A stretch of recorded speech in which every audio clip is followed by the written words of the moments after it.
Have you ever felt your heart racing before a presentation, even though you knew every word you were going to say?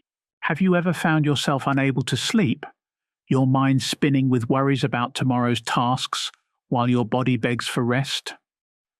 Have you ever wondered why a simple email from your boss can trigger the same physical response that your ancestors felt when facing a charging predator?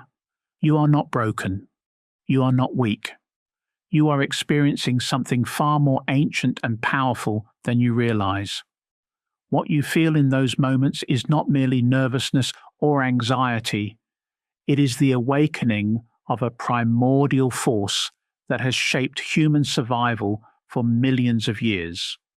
It is stress, and it does not care about your modern life, your deadlines, or your carefully constructed plans. It operates by laws older than civilization itself. But here is what they do not tell you in the wellness articles and self-help books. Stress is not your enemy. It never was. It is a messenger, a guardian, an ancient intelligence that speaks in the language of tension and urgency. The problem is not that stress exists. The problem is that we have forgotten how to listen to what it is trying to tell us. Tonight, we descend into the hidden architecture of human survival. We will explore not just what stress does to your body, but why it exists at all. We will uncover the evolutionary blueprints that still govern your nervous system, the chemical cascades that can save your life or slowly destroy it, and the profound ways that modern civilization has hijacked mechanisms designed for a world that no longer exists. This is not another guide to stress management. This is an investigation into the very foundations of what it means to be human in a world that moves faster than our biology can adapt. By the end of this exploration, you will understand not just how to work with stress, but how to recognize it as one of the most sophisticated survival systems ever created by evolution. And I must warn you, once you see stress for what it truly is, you can never go back to thinking of it as simply something to eliminate or ignore. You will begin to recognize it as a language, and like all languages, it requires fluency to master. Let me begin with a story that changed everything I thought I knew about human resilience. In the winter of 1943, a group of Norwegian commandos embarked on one of the most dangerous missions of World War II. Their task was to destroy a heavy water plant deep in Nazi-occupied territory, a facility critical to Germany's atomic bomb program. The mission required them to ski across frozen wilderness for days, scale impossible cliffs in sub-zero temperatures, and infiltrate a heavily fortified facility with minimal equipment and no backup plan. What made this mission remarkable was not just its success, but what happened to the men's bodies during those weeks of extreme danger. Medical examinations after their return revealed something extraordinary.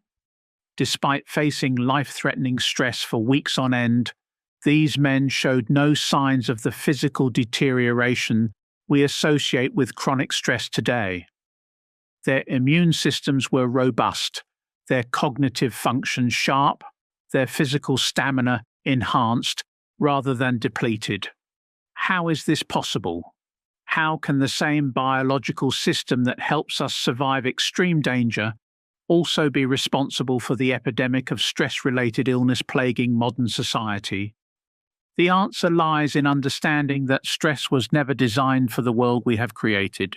Your stress response system evolved over millions of years to handle acute physical threats that required immediate action and had clear resolution. A predator attacks, you fight or flee, the danger passes, your system returns to baseline. This cycle of activation and recovery is what made stress a survival advantage rather than a liability. But somewhere in our rush toward progress, we created a world where the threats never end and the resolution never comes. Consider this. Your ancestors might have faced genuine life or death situations perhaps once or twice a year. Today, your stress response system activates dozens of times daily, triggered by traffic jams, email notifications, social media comparisons, financial pressures, work deadlines, relationship conflicts, and news cycles designed to keep you in a state of perpetual alarm. Your biology is running software designed for an operating system that no longer exists. But the story becomes even more complex when we realize that stress is not just one thing. It is a symphony of interconnected systems, each playing its part in a biological orchestra that can create either harmony or chaos depending on how it is conducted. Most people think of stress as simply feeling overwhelmed or anxious, but that is like describing a thunderstorm as merely loud noise while ignoring the complex meteorological forces that create it. True stress begins in the most primitive parts of your brain, regions that existed long before humans developed language, art, or consciousness as we know it. These ancient structures scan your environment constantly, processing thousands of pieces of information every second, searching for anything that might threaten your survival. They do not think, they react. They do not reason, they respond. And they do not care about your plans, your logic, or your modern understanding of what constitutes a real threat. When these ancient guardians detect danger, real or perceived, they initiate a cascade of events that transforms your entire physiology within milliseconds. Your adrenal glands release a cocktail of hormones that would be considered performance-enhancing drugs if you could buy them in a bottle. Your heart rate increases, your breathing deepens, your muscles tense, your senses sharpen, and your mind focuses with laser-like intensity on the perceived threat. This is the stress response in its pure form. Not the enemy of well-being, but its most dedicated protector. In the right circumstances, this system can help you lift a car off a trapped child, run faster than you ever thought possible, or make split-second decisions that save your life. It is, quite literally, your inner superhero waiting to be activated. But here is where the ancient wisdom embedded in your biology collides with the modern world. Your stress response system cannot distinguish between a charging tiger and a critical email from your boss. It cannot tell the difference between running from a predator and running late to a meeting. The same biological alarm that once saved your life now sounds dozens of times a day in response to threats that exist only in your mind.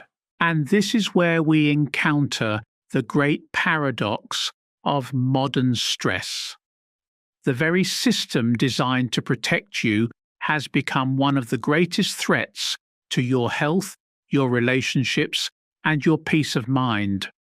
Not because the system is broken, but because we have forgotten how to work with it intelligently.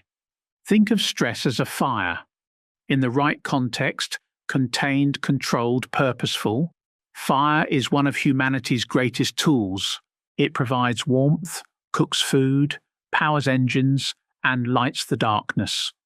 But when fire spreads beyond its intended boundaries, when it burns without purpose or control, it becomes destruction itself. The fire is not evil. It is simply fire, being fire in the wrong context. Your stress response is the same.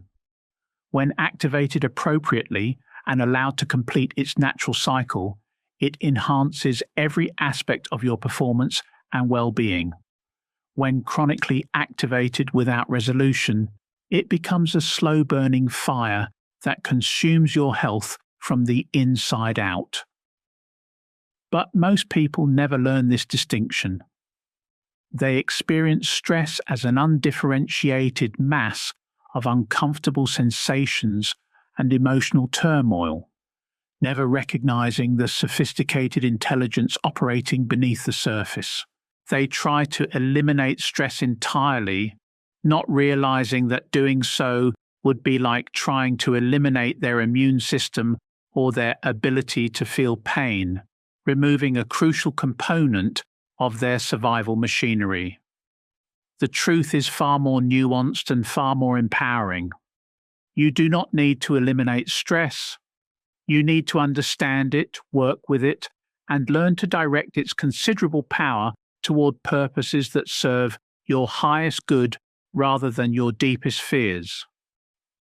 This understanding requires us to dive deeper into the biology of stress, not as abstract concepts but as living forces operating within your body right now. As we speak, your autonomic nervous system is monitoring and adjusting thousands of functions without your conscious awareness. Your sympathetic nervous system stands ready to mobilize your resources at the first sign of threat. Your parasympathetic nervous system works to restore and rejuvenate your body during periods of safety and rest. These systems exist in a delicate dance, each playing its role in the grand choreography of survival. When this dance is harmonious, you experience what we call resilience, the ability to meet life's challenges with strength, flexibility, and grace. When the dance becomes chaotic, you experience what we call chronic stress, a state where your body's emergency systems run continuously, burning through your resources like a car with the accelerator stuck to the floor.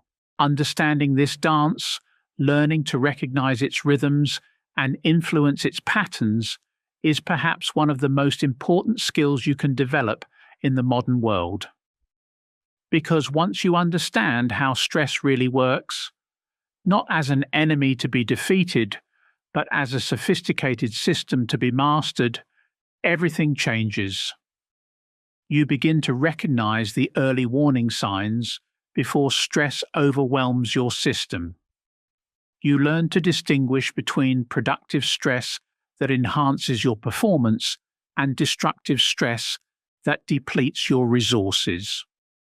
You discover how to activate your stress response when you need its power and how to deactivate it when you need rest and recovery. Most importantly, you begin to see stress not as something that happens to you, but as something you can learn to work with consciously and intentionally. This shift in perspective, from victim to partner, from powerless to empowered, is the foundation of everything we will explore in this investigation. But before we can master stress, we must understand its origins. We must travel back through evolutionary time to discover why this system exists at all, how it developed its current form, and why it continues to dominate our daily experience, despite being designed for a world that no longer exists. The story of stress is the story of survival itself. It is the story of how life learned to persist in the face of constant threat, how consciousness emerged from the primordial soup of instinct and reaction, and how the very mechanisms that enabled our species to thrive have become the source of our greatest struggles.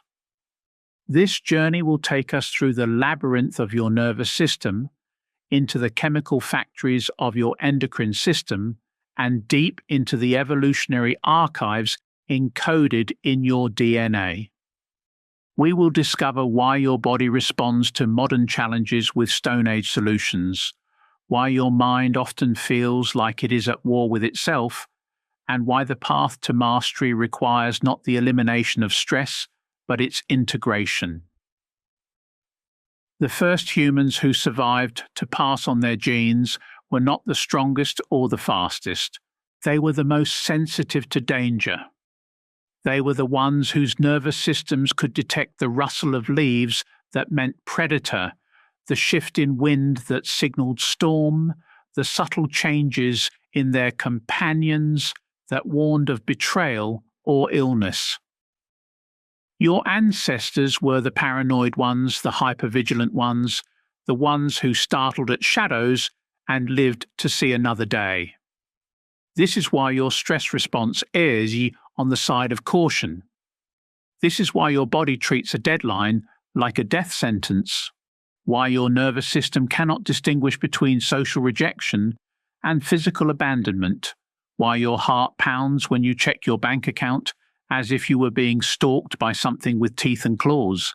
You carry within you the survival strategies of beings who lived in a world where most dangers were immediate, physical, and often fatal. But here lies a profound mystery. If stress was such an advantage, why does it feel so terrible? Why does something designed to save your life often feel like it is slowly killing you? The answer requires us to understand that what we call stress is actually two completely different biological phenomena masquerading as one experience. There is acute stress, the sharp, intense activation that occurs in response to immediate threat. And there is chronic stress, the low-grade, persistent activation that occurs when your system never fully returns to baseline. These are as different as lightning and erosion, as a sprint and a forced march, as medicine and poison. Acute stress is your biological masterpiece. When your ancestors faced a charging mammoth or a rival tribe, their bodies underwent a transformation that would make any superhero envious. Within seconds, the hypothalamus, your brain's alarm center, would signal the release of stress hormones that could increase strength by up to 40%, sharpen focus to laser-like precision, and accelerate healing to superhuman levels.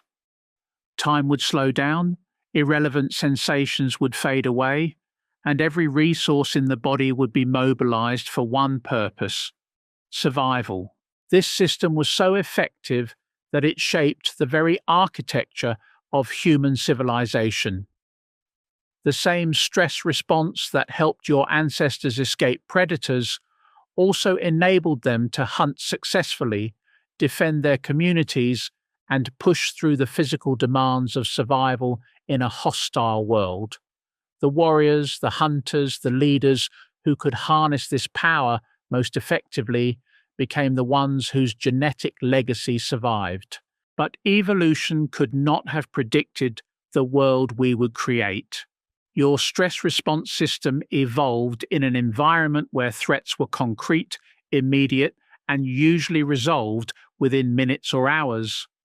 A predator attacked or it did not. Food was available or it was not. The tribe accepted you or cast you out. There was action, resolution, and then rest. The system was designed for peaks and valleys, not for the endless plateau of modern anxiety. Today, you live in a world of abstract threats that never fully resolve. Your job security is always uncertain. Your relationships exist in a constant state of potential dissolution. Your financial future depends on economic forces beyond your control. Your health is threatened by invisible toxins, your safety by distant conflicts, your sense of meaning by the relentless pace of technological change. These are not the kind of threats your stress response system knows how to handle. Imagine a fire alarm system designed to detect house fires being installed in a bakery. Every time the oven reaches baking temperature, the alarm sounds. Every time bread browns, sirens wail. The system is not broken, it is doing exactly what it was designed to do. But it is responding to the wrong kind of heat in the wrong context, creating chaos where there should be calm. This is what happens when your ancient stress response encounters modern life.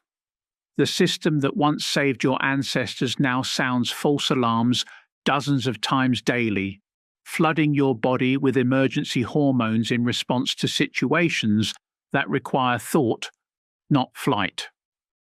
Your nervous system mobilizes for battle against enemies that cannot be fought or fled from.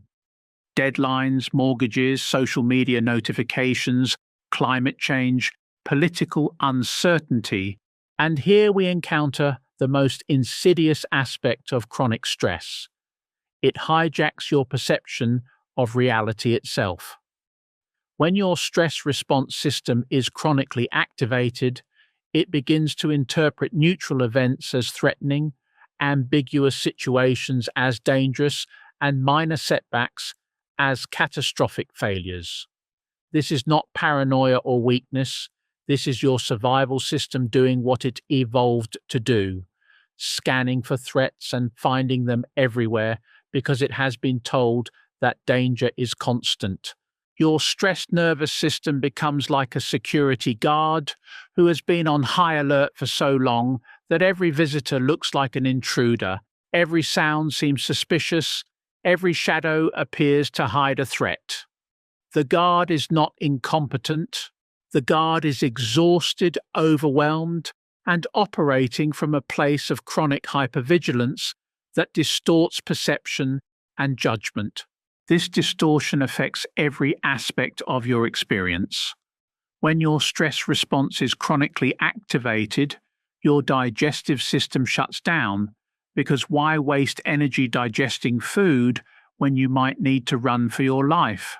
Your reproductive system goes offline, because why create new life when survival is uncertain? Your immune system becomes confused, sometimes failing to fight real threats while attacking your own tissues in autoimmune responses that reflect the chaos in your nervous system. Even your ability to think clearly becomes compromised. The same stress hormones that sharpen focus during acute danger impair memory, creativity, and complex reasoning when present chronically. Your brain literally rewires itself for survival thinking, binary, reactive, focused on immediate threats rather than long-term planning or nuanced understanding. This is why stressed people often feel like they are thinking through fog, why simple decisions become overwhelming, why creative solutions seem impossible to find. It is not that they have become less intelligent, it is that their brains have been hijacked by survival programming that prioritizes reaction over reflection, speed over wisdom, fear over curiosity. But perhaps the most tragic aspect of chronic stress is how it affects your relationships with others. The same nervous system that once helped humans bond together for survival now often drives them apart. When you are chronically stressed, other people begin to feel like potential threats rather than sources of support. Their needs feel overwhelming, their emotions contagious, their presence exhausting rather than nourishing. This is because your stressed nervous system is constantly scanning for danger, and other humans, with all their complexity, unpredictability, and emotional intensity, register as the most sophisticated threats in your environment. Your ancient brain cannot distinguish between a genuinely dangerous person and someone who is simply having a bad day, between constructive criticism and personal attack, between healthy boundaries and rejection. And so you find yourself withdrawing from the very connections that could help you heal, pushing away the support you desperately need, interpreting love as burden and intimacy as invasion. The stress response that once helped humans survive by working together now often isolates them in precisely the moments when connection would be most healing. Understanding this pattern is crucial because it reveals why so many modern approaches to stress management fail. They treat stress as if it were a simple problem with a simple solution. Relax more, think positive thoughts, practice mindfulness, exercise regularly. These approaches are not wrong, but they are incomplete. They address the symptoms without understanding the deeper biological and evolutionary forces at work. True mastery of stress requires something far more sophisticated. learning to work with your nervous system as a partner, rather than trying to override it as an opponent. It requires understanding that your stress response is not a malfunction to be fixed, but an intelligence to be honored, directed, and integrated into a life of purpose and meaning. This integration begins with recognition, learning to distinguish between the different types of stress responses, understanding what triggers them, and recognizing the early warning signs before they overwhelm your system. It continues with regulation, developing the skills to consciously influence your nervous system's state to activate your stress response when its power serves you and to deactivate it when you need rest and recovery.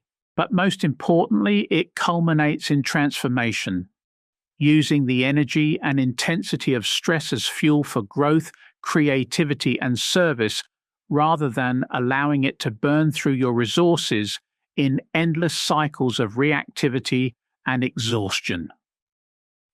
This transformation is not a destination but a deepening, a gradual awakening to the profound intelligence that operates beneath the surface of your daily experience. It asks you to become curious about sensations you have spent years trying to avoid, to develop intimacy with the very forces you have been taught to fear or suppress. Most people live their entire lives at war with their own nervous system, treating every surge of activation as an enemy to be defeated rather than information to be decoded. They pop pills to silence the alarm, drink alcohol to numb the signal, distract themselves endlessly to avoid feeling what their body is trying to communicate. But what if the opposite were true? What if your stress response is not a malfunction, but a messenger? Not a breakdown, but a breakthrough, waiting to be understood? Consider the last time you felt truly stressed, not the low-grade anxiety that hums in the background of modern life, but the sharp, intense activation that takes your breath away and floods your system with urgency. In that moment, beneath the discomfort and fear, something ancient was speaking. Your body was preparing for action, mobilizing resources, sharpening focus, increasing strength. The question is not whether this response was appropriate, but whether you knew how to listen to what it was trying to tell you. Your stress response operates like a sophisticated early warning system, detecting patterns and threats that your conscious mind has not yet recognized. That knot in your stomach before a meeting with your boss may be picking up on subtle cues, changes in tone, body language, energy that signal conflict ahead. The restless energy that keeps you awake at night may be your system's way of processing information and preparing for challenges that your rational mind has not fully acknowledged. But here lies the great tragedy of our relationship with stress. We have been taught to treat these signals as symptoms to be eliminated rather than intelligence to be integrated. We medicate the messenger, suppress the signal, override the warning system that evolution spent millions of years perfecting. And in doing so, we cut ourselves off from one of our most sophisticated guidance systems. This disconnection has profound consequences that extend far beyond individual discomfort. When people cannot interpret their own stress signals accurately, they make decisions from a place of unconscious reactivity rather than conscious choice. They stay in relationships that slowly drain their life force, remain in jobs that violate their deepest values, pursue goals that belong to someone else's vision of success. Their stress response keeps trying to redirect them toward alignment, but they have lost the ability to decode its language.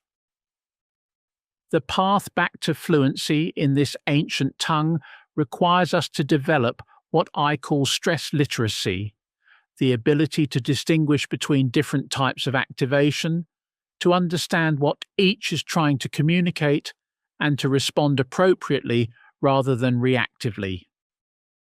This is not about becoming more sensitive or more emotional, it is about becoming more precise, more discerning, more skillful in working with the forces that shape your experience.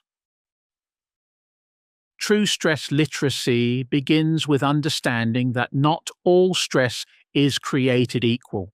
There is the stress of growth, the tension that arises when you stretch beyond your comfort zone, when you take on challenges that require you to develop new capacities. This type of stress feels alive, electric, tinged with excitement, even when it is uncomfortable. It is the stress of the athlete pushing beyond previous limits, the artist wrestling with a difficult creation, the entrepreneur building something that has never existed before. Then there is the stress of misalignment, the chronic tension that arises when your life is out of harmony with your deeper nature. This stress feels heavy, depleting, like swimming against an invisible current. It is the stress of living someone else's life, of betraying your own values for external approval, of spending your days in activities that drain rather than energize your essential self. There is also the stress of unfinished business, the activation that occurs when your nervous system is carrying unresolved experiences from the past. Trauma, grief, disappointment, and betrayal can create patterns of chronic activation that have nothing to do with present circumstances, but everything to do with your system's attempt to complete interrupted survival responses.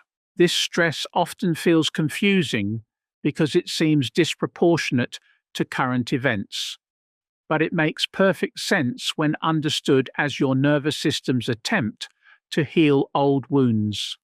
And finally, there is the stress of anticipation, the activation that occurs when your system prepares for future challenges or threats.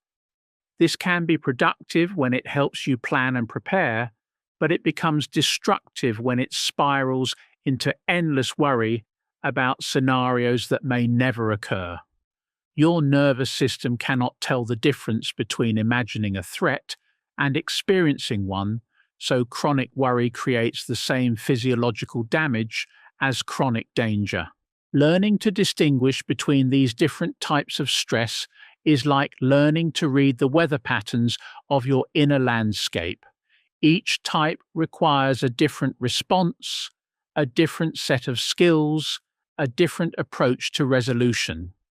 The stress of growth calls for courage and support. The stress of misalignment calls for honest self-examination and course correction. The stress of unfinished business calls for healing and integration. The stress of anticipation calls for grounding and presence. But even this understanding is incomplete without recognizing the deeper patterns that govern your stress response, the unconscious beliefs, inherited traumas, and survival strategies that shape how your nervous system interprets and responds to the world around you. These patterns operate like invisible software running in the background of your consciousness, influencing every perception, every reaction, every decision you make. Many of these patterns were formed in the earliest years of your life, when your developing nervous system was learning what the world was like and how to survive in it. If you grew up in an environment where love was conditional, where emotions were dangerous, where resources were scarce, or where relationships were unreliable, your nervous system adapted accordingly. It developed strategies for navigating threat and scarcity that may have been essential for survival then, but create unnecessary suffering now. These adaptations become so deeply embedded that they feel like fundamental truths about reality rather than learned responses that can be updated. The child who learned that expressing needs led to rejection may develop a nervous system that treats every request for help as a life-threatening vulnerability. The child who experienced chaos and unpredictability may develop a system that treats any change as a mortal danger.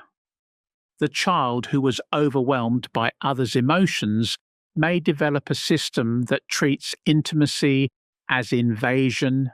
Understanding these patterns requires immense compassion for the wisdom of your younger self, the child who did whatever was necessary to survive, to belong, to be loved.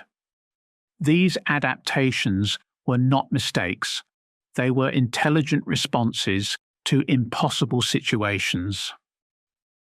But what served you then may be limiting you now, and part of stress mastery involves gently updating these old programs with new information about what is possible and safe. This updating process is not about forcing yourself to think differently or trying to convince your nervous system that its concerns are irrational. Your stress response does not operate through logic, it operates through felt experience, through embodied knowing, through the slow accumulation of evidence that safety and connection are possible even in the midst of uncertainty and challenge. The path forward requires what trauma therapists call titration, working with stress in small, manageable doses rather than trying to overwhelm or override your system's protective responses.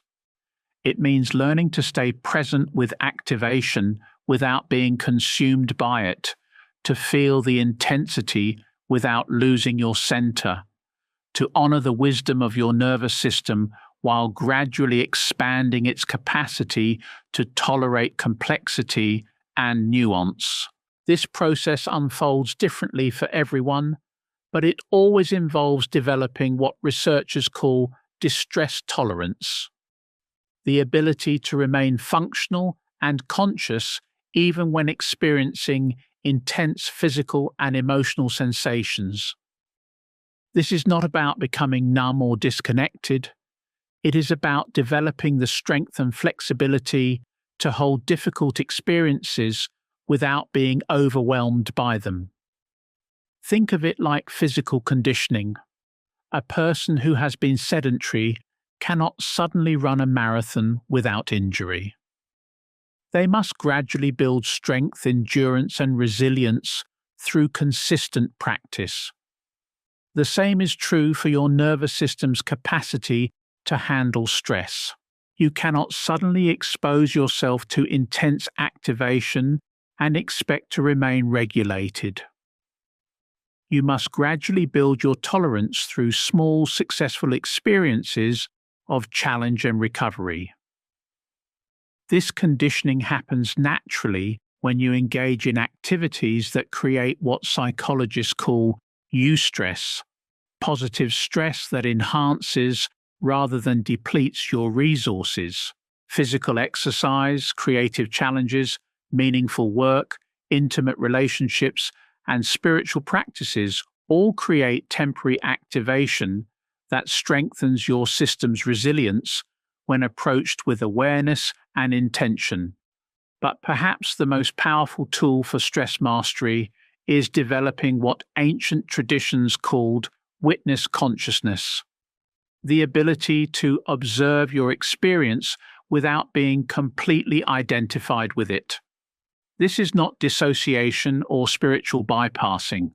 It is the cultivation of a stable center of awareness that can remain present and curious even in the midst of intense activation. When you can observe your stress response with compassion and curiosity rather than judgment and resistance, everything begins to shift. The sensations that once felt overwhelming become information. The emotions that once felt unbearable become energy in motion. The thoughts that once felt like absolute truth become passing weather patterns in the sky of consciousness. This shift from identification to observation is perhaps the most radical transformation possible in your relationship with stress. It means that you are no longer at the mercy of your nervous system's reactions. You become a conscious partner in the dance of activation and regulation. You learn to work with your stress response rather than against it, to harness its power rather than be overwhelmed by it. But this mastery comes with a profound responsibility. When you understand how stress really works, when you can distinguish between productive activation and destructive reactivity, when you can regulate your nervous system consciously and intentionally, you become capable of influencing not only your own experience, but the experience of everyone around you. Your nervous system is constantly communicating with other nervous systems through subtle cues, energy fields, and unconscious signals. When you are chronically stressed, you broadcast that stress to everyone in your environment. When you are regulated and grounded, you offer that stability as a gift to others. This is not mystical thinking. It is basic neurobiology. Humans are social creatures whose nervous systems are designed to synchronize with and influence each other. Understanding this interconnection reveals why stress mastery is not just a personal development goal, but a form of service to the world. Every person who learns to work skillfully with their own activation contributes to the collective healing of our species' relationship with threat and safety. Every individual who breaks patterns of reactivity and trauma creates space for others to do the same. This understanding transforms stress from a private burden into a sacred responsibility. Your healing becomes a gift not only to yourself, but to your children, your community, and future generations who will inherit the patterns you choose to perpetuate or transform. The work you do to understand and integrate your stress response ripples outward in ways you may never fully comprehend, but that matter more than you can imagine. And this brings us to perhaps the most profound revelation about stress. It is not just a survival mechanism, but an evolutionary force pushing our species toward greater consciousness, compassion, and integration. The very challenges that activate our stress response also create opportunities for growth that would be impossible in a world of perpetual comfort and safety. Your stress is not just trying to protect your physical body, it is trying to protect something far more precious: your authentic self, your deepest values, your soul's true purpose. When you learn to listen to this deeper intelligence, stress becomes not an obstacle to overcome, but a guide to follow, not a problem to solve, but a mystery to explore, not an enemy to defeat, but a teacher to honor. This revelation requires us to examine what happens when we stop running from stress and begin approaching it as sacred information. Because there is something your stress response knows that your conscious mind has forgotten. Something about who you are beneath the masks, the roles, the carefully constructed identities you present to the world. Your authentic self has a frequency, a vibration, a way of being that resonates with truth. When your life aligns with this frequency, stress becomes fuel rather than friction. When your choices honor your deepest nature, challenges energize rather than deplete you. But when you betray this inner knowing, when you sacrifice authenticity for approval or security for safety, your stress response becomes a relentless alarm, signaling that something essential is being violated. Most people experience this as a vague sense of wrongness, a persistent feeling that something is off even when everything appears to be going well. They have successful careers that feel hollow, relationships that look perfect but lack intimacy, achievements that bring no lasting satisfaction. Their stress response is trying to redirect them toward alignment, but they interpret its signals as evidence that they need to try harder, achieve more, perfect their performance, rather than question the performance itself. This misinterpretation creates what I call the achievement trap, the belief that stress will disappear once you reach the next level of success, security, or recognition. But stress born from misalignment cannot be resolved through external accomplishment.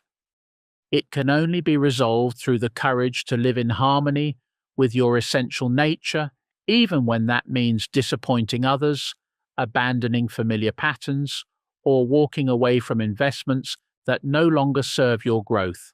Consider the executive who climbs the corporate ladder only to discover that each promotion increases rather than decreases their stress levels. Their nervous system is not responding to the increased responsibility or pressure. It is responding to the growing distance between who they are and who they are pretending to be. The higher they climb, the more energy it takes to maintain the persona, and the louder their stress response becomes in its attempt to call them home to themselves, or the parent who sacrifices their own dreams to provide security for their children, only to find that their resentment and exhaustion poison the very relationships they sought to protect. Their stress is not simply about being overwhelmed by responsibilities. It is about the soul deep knowing that they are teaching their children to abandon themselves in the name of duty, perpetuating patterns of self-betrayal across generations. These are not moral failures or character weaknesses. These are the inevitable consequences of living in a culture that rewards performance over presence, achievement over authenticity, productivity over purpose. Your stress response becomes the guardian of qualities that civilization often demands you sacrifice: spontaneity, creativity, vulnerability, truth-telling, the willingness to be disliked for being real rather than loved for being false. But here we encounter a paradox that reveals the deepest wisdom embedded in your stress response. The very qualities that create the most stress in the short term often create the most fulfillment in the long term. Speaking truth creates immediate tension, but long-term trust. Setting boundaries triggers immediate conflict, but sustainable relationships. Following your calling creates immediate uncertainty, but lasting meaning. Your stress response, in its infinite intelligence, is trying to guide you toward this deeper fulfillment, even when it means temporary discomfort. It is pushing you to grow beyond the limitations of your current identity, to develop capacities you did not know you possessed, to become the person your soul came here to be rather than the person your conditioning taught you to become. This understanding transforms every stressful situation into a potential initiation. The job that pushes you beyond your comfort zone is not just a challenge to endure, but an invitation to discover strengths you never knew existed. The relationship conflict that triggers your deepest insecurities is not just a problem to solve, but an opportunity to heal patterns that have limited your capacity for intimacy. The financial pressure that keeps you awake at night is not just a practical concern, but a call to examine your relationship with security, abundance, and trust. When viewed through this lens, stress becomes a form of evolutionary pressure, pushing you toward greater wholeness, integration, and authenticity. Like the stress that transforms coal into diamonds, the pressure you experience is not punishment, but transformation, if you know how to work with it consciously rather than resist it unconsciously.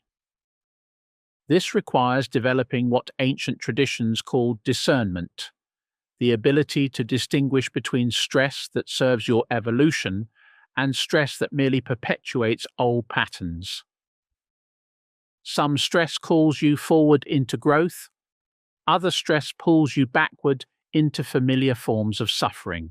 Some activation opens your heart, other activation closes it. Some challenges expand your capacity, others simply drain your resources. Learning this distinction is perhaps the most crucial skill you can develop in relationship to stress. It requires turning toward your experience with curiosity rather than judgment, asking not, "How can I make this stop?" but, "What is this trying to teach me?"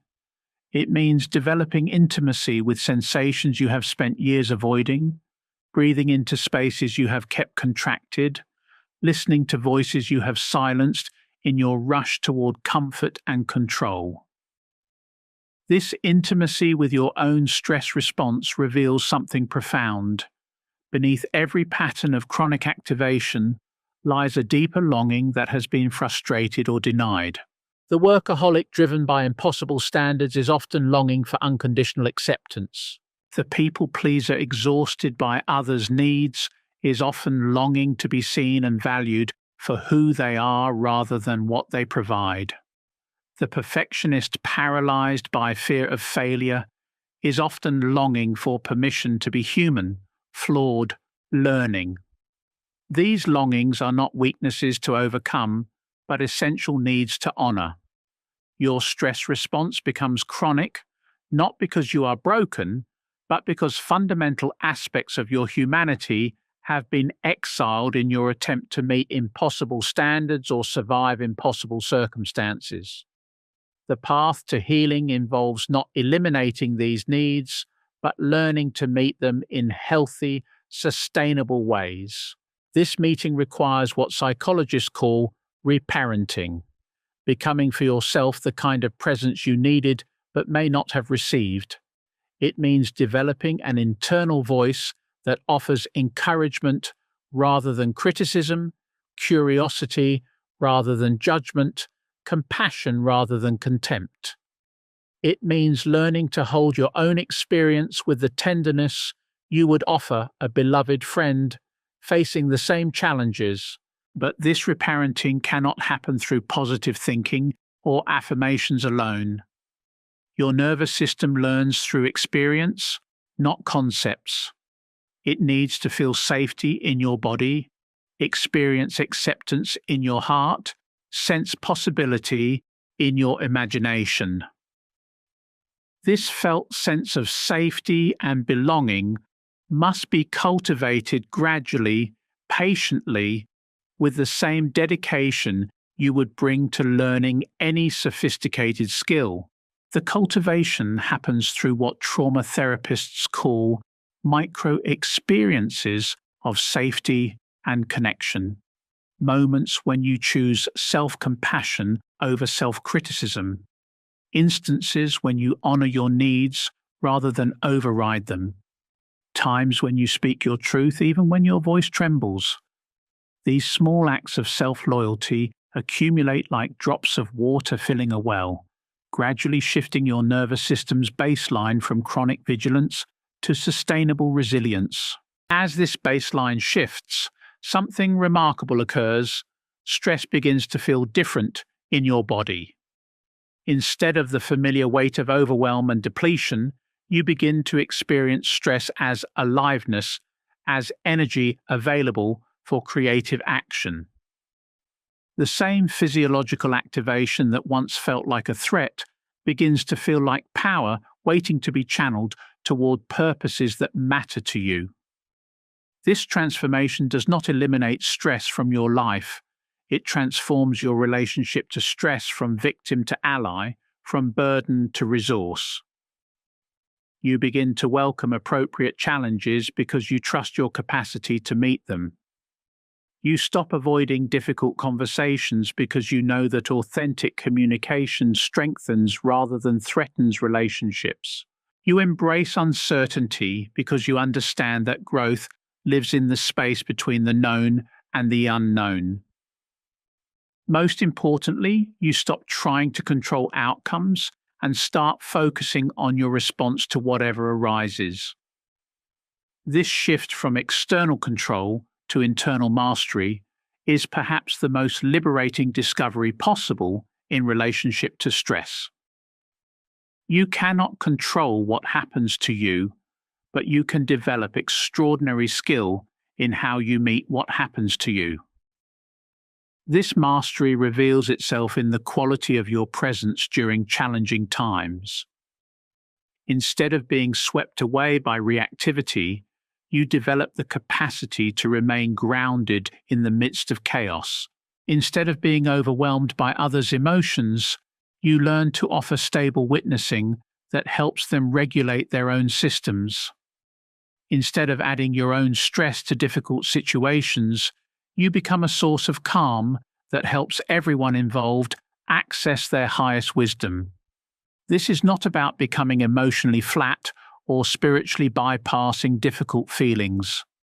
It is about developing such intimacy with your own emotional landscape that you can navigate intense experiences without losing your center. You feel everything fully, but are not consumed by anything completely. You remain responsive without becoming reactive, engaged without becoming enmeshed. This capacity to remain present in the face of intensity is one of the greatest gifts you can offer both yourself and others. In a world where most people are chronically overwhelmed and reactive, your regulated nervous system becomes a sanctuary, a place where healing can occur, truth can be spoken, and authentic connection can flourish.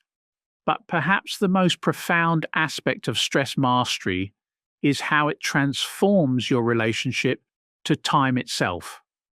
Chronic stress creates a sense of urgency that makes every moment feel like an emergency, every task feel like a crisis, every decision feel like life or death. This urgency addiction keeps you perpetually focused on the future. What might go wrong, what needs to be accomplished, what should be different than it is. When you learn to work skillfully with stress, you discover that most of your suffering comes not from what is actually happening, but from your projections about what might happen. Your nervous system cannot distinguish between real and imagined threats, so every worried thought creates the same physiological activation as actual danger. This means that much of your stress is self-generated through mental time travel to futures that may never occur. The antidote to this mental time travel is not positive thinking, but presence. The radical act of bringing your attention fully into this moment, this breath, this sensation, this experience as it actually is, rather than as your mind imagines it should be. Presence is not a spiritual concept, but a nervous system skill that can be developed through practice and patience. When you are truly present, stress transforms from an overwhelming flood into workable waves of sensation and emotion. You discover that you can handle this moment even if you cannot handle the story your mind tells about all the moments that might come. You find that your resources are adequate for what is actually required, even if they seem insufficient for everything your imagination believes you should be managing. This return to presence reveals something your ancestors knew, but modern culture has forgotten. Stress is not the enemy of peace, but its dance partner. The same energy that creates tension can create aliveness. The same activation that produces anxiety can fuel creativity. The same intensity that generates overwhelm can inspire breakthrough. The key is learning to ride the waves of activation rather than being tumbled by them. This requires what surfers call reading the water, developing sensitivity to the subtle patterns and rhythms that govern how stress moves through your system. You learn to recognize when a wave of activation is building, how to position yourself to work with its energy rather than against it, and when to rest in the calm spaces between waves. This wave riding metaphor reveals something crucial about the nature of stress. It is not a steady state, but a dynamic process with natural rhythms of activation and rest, tension and release, effort and ease. Problems arise not from the existence of these rhythms, but from trying to maintain constant activation or constant relaxation instead of honoring the natural cycles that govern all living systems. Your body knows these rhythms intimately. Your heart beats in rhythm, your lungs breathe in rhythm, your brain waves cycle through different frequencies throughout the day. Even your cells operate according to circadian rhythms that have been fine-tuned over millions of years of evolution. Stress mastery involves aligning your lifestyle with these natural patterns rather than fighting against them. This alignment requires what indigenous cultures called seasonal living, recognizing that there are times for intense effort and times for deep rest, periods of expansion and periods of contraction, seasons of growth and seasons of integration. Modern culture often demands constant productivity and perpetual availability, but your nervous system thrives on variation, rhythm, and recovery. When you honor these natural cycles, stress becomes a renewable resource rather than a depleting force. Like a muscle that grows stronger through appropriate challenge and adequate rest, your nervous system develops greater capacity when it is worked skillfully and recovered completely. You discover that you can handle more intensity when you also create more space for genuine restoration. This restoration is not just about sleep or vacation time, though these are important. It is about creating regular opportunities for your nervous system to discharge accumulated activation and return to baseline. This might happen through physical movement, creative expression, time in nature, meaningful connection, spiritual practice, or any activity that allows your system to complete its natural cycles of arousal and recovery. Without this discharge, stress accumulates in your body like sediment in a river, eventually creating blockages that affect every aspect of your functioning. With regular discharge, stress moves through your system cleanly, leaving you refreshed and resilient rather than depleted and overwhelmed. Understanding this natural rhythm of activation and recovery transforms how you approach challenging periods in your life. Instead of trying to maintain constant calm or avoid all stress, you learn to prepare for intense periods by building your reserves and plan for recovery periods by creating space for genuine restoration. You develop the wisdom to know when to push forward and when to pull back, when to engage and when to withdraw, when to act and when to rest. This wisdom is not learned through books or concepts, but through careful attention to the signals your body sends about its current state and changing needs. Your stress response is constantly providing information about your energy levels, your capacity for challenge, your need for support, and your readiness for growth. Learning to interpret these signals accurately is perhaps the most practical skill you can develop for navigating modern life successfully. But this interpretation requires slowing down enough to actually feel what is happening in your body rather than living entirely in your head. Most people are so disconnected from their physical experience that they miss the early warning signs of overwhelm until they are already in crisis. They override their body's signals for rest, ignore their need for support, push through exhaustion until it becomes breakdown. Reconnecting with your body's wisdom is not about becoming self-indulgent or avoiding all challenge.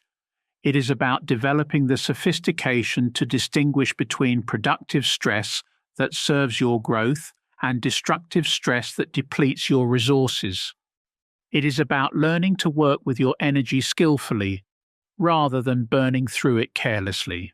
This reconnection often reveals how much energy you have been unconsciously spending on activities, relationships, and environments that drain rather than energize you. You begin to notice which people leave you feeling depleted and which leave you feeling inspired. You recognize which tasks align with your natural rhythms and which fight against them. You discover which environments support your nervous system's regulation and which dysregulate it. Armed with this awareness, you can begin making choices that support rather than undermine your stress resilience. This is not about creating a life free from challenge, but about creating a life where challenges serve your evolution rather than simply testing your endurance.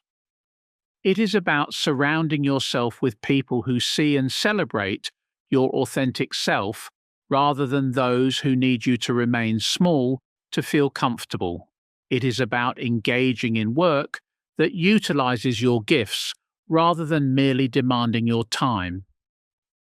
These choices require courage because they often mean disappointing others who benefit from your patterns of self-abandonment. They mean setting boundaries with people who have grown accustomed to your unlimited availability. They mean saying no to opportunities that look good on paper but feel wrong in your body. They mean trusting your inner knowing even when it contradicts external expectations or conventional wisdom. But this courage is not something you must manufacture through willpower alone. It arises naturally as you develop genuine intimacy with your stress response and learn to trust its guidance. When you understand that your nervous system is trying to protect something precious in you, it becomes easier to honor its signals even when doing so creates temporary discomfort or conflict. This trust in your own system's wisdom is perhaps the most radical act possible in a culture that teaches you to doubt your instincts, override your needs, and defer to external authorities about what is best for you. Your stress response is your most ancient and sophisticated guidance system, refined through millions of years of evolution to help you navigate threat and opportunity with precision and intelligence. Learning to trust this guidance does not mean becoming reactive or impulsive. It means developing the discernment to distinguish between stress that serves your highest good and stress that perpetuates old patterns of suffering. It means honoring your system's wisdom while also taking responsibility for healing the wounds and updating the beliefs that may be distorting its signals. This healing and updating is the deep work of stress mastery, not just learning to manage your reactions, but transforming the underlying patterns that create unnecessary activation in the first place. It is archaeology of the soul, excavating the buried experiences and inherited traumas that continue to influence your nervous system's interpretation of safety and threat. This excavation cannot be rushed or forced. Like an archaeologist working with ancient artifacts, you must approach your own history with patience, reverence, and careful attention. Each memory, each pattern, each reaction contains valuable information about how you learn to survive and what you may need to update about those survival strategies. The goal is not to eliminate your protective responses, but to expand your nervous system's repertoire beyond the limited options you developed in childhood or during traumatic experiences. You want to retain the wisdom of your survival strategies while adding new possibilities for responding to challenge and change. This expansion happens through what therapists call corrective experiences. Moments when you discover that it is safe to be authentic, that vulnerability can increase rather than decrease connection, that your needs matter and can be met without sacrificing your relationships or security. These experiences must be felt in your body to create lasting change in your nervous system's baseline assumptions about reality. As these corrective experiences accumulate, something profound begins to shift in how you move through the world. You develop what researchers call earned security, the felt sense that you can handle whatever life presents, not because you can control outcomes, but because you trust your capacity to respond creatively and resourcefully to whatever arises. This earned security transforms stress from a threat to your well-being into fuel for your evolution. Challenges become opportunities to discover strengths you did not know you possessed. Difficulties become invitations to develop capacities you never thought you needed. Setbacks become redirections toward paths that serve your highest good more completely than the ones you originally planned. From this place of earned security, you begin to understand that stress was never the problem. The problem was your relationship to stress, the beliefs you held about what it meant, the strategies you used to avoid or control it, the ways you abandoned yourself when faced with its intensity. When that relationship transforms, stress becomes what it was always meant to be, a sacred force in service of your becoming. This becoming is not a destination you reach, but a continuous unfolding, a perpetual dance between who you have been and who you are growing into. And it is here, in this sacred space of transformation, that we must examine what happens when stress encounters the deepest chambers of your psyche, those hidden rooms where your most fundamental beliefs about yourself and reality are stored. Your stress response does not operate in isolation. It is intimately connected to what depth psychologists call your internal working models, the unconscious blueprints that govern how you interpret relationships, evaluate threats, and predict outcomes. These models were formed through thousands of micro-interactions in your earliest relationships, creating templates that your nervous system still uses to navigate the world decades later. If your primary caregivers were consistent and attuned, your nervous system learned that the world is generally safe, that relationships can be trusted, and that your needs matter. This foundation creates what researchers call secure attachment, a baseline assumption that challenges are manageable and support is available when needed. People with secure attachment tend to experience stress as temporary activation that serves useful purposes rather than as overwhelming threat that must be avoided at all costs. But if your early relationships were chaotic, neglectful, or overwhelming, your nervous system adapted by creating different working models. Perhaps you learned that love is conditional and must be earned through performance. Perhaps you discovered that expressing needs leads to rejection or punishment. Perhaps you concluded that the world is fundamentally dangerous and that vigilance is the price of survival. These adaptations were brilliant solutions to impossible circumstances, but they create what attachment researchers call insecure attachment patterns that continue to influence your stress response throughout life. The nervous system that learned to expect rejection will interpret neutral social cues as signs of disapproval. The system that experienced love as conditional will treat every relationship as a performance that must be perfected. The system that knew chaos as normal will create drama when life becomes too peaceful, because familiarity feels safer than the unknown territory of genuine stability. Understanding these patterns is crucial because they operate beneath the threshold of conscious awareness, shaping your stress response in ways that often perplex your rational mind. You may find yourself feeling inexplicably anxious in situations that should feel safe, or strangely calm in circumstances that would terrify others. Your nervous system is not malfunctioning. It is responding according to templates laid down long before you had words to describe your experience. This realization can be both liberating and overwhelming. Liberating because it explains reactions that may have confused or shamed you for years. Overwhelming because it reveals the depth of unconscious programming that influences every aspect of your daily experience. But here lies a profound truth that must be understood. You are not condemned to repeat these patterns forever.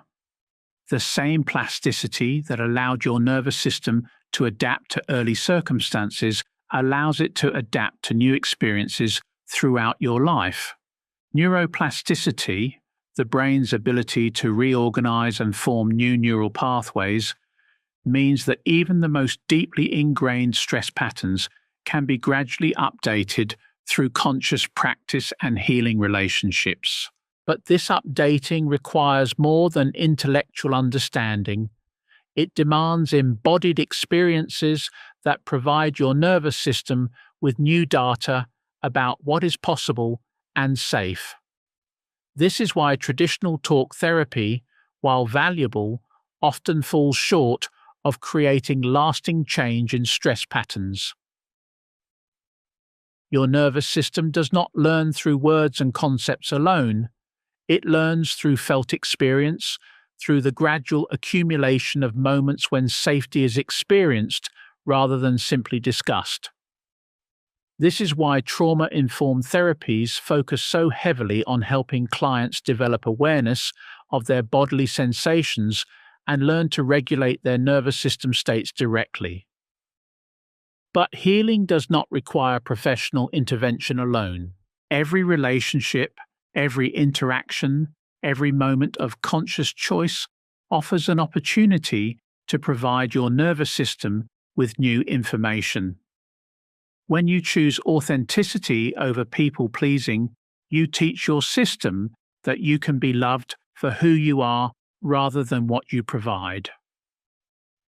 When you set boundaries with kindness but firmness, you demonstrate that you can protect yourself without destroying relationships.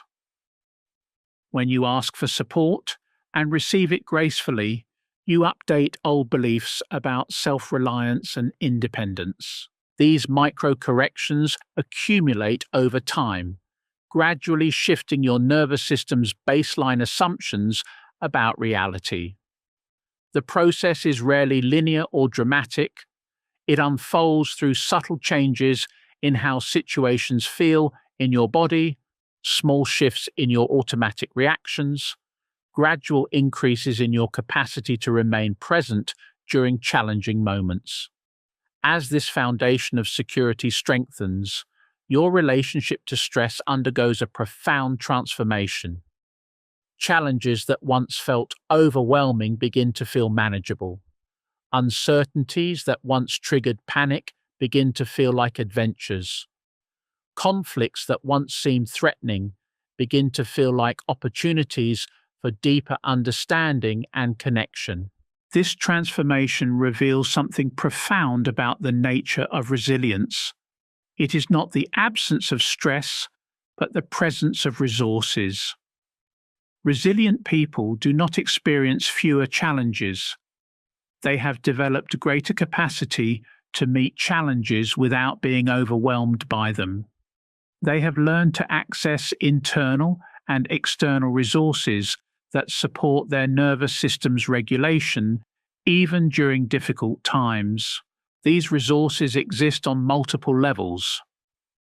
Physical resources include practices that support nervous system regulation, movement, breathwork, time in nature, adequate sleep, nourishing food, and activities that bring joy and pleasure.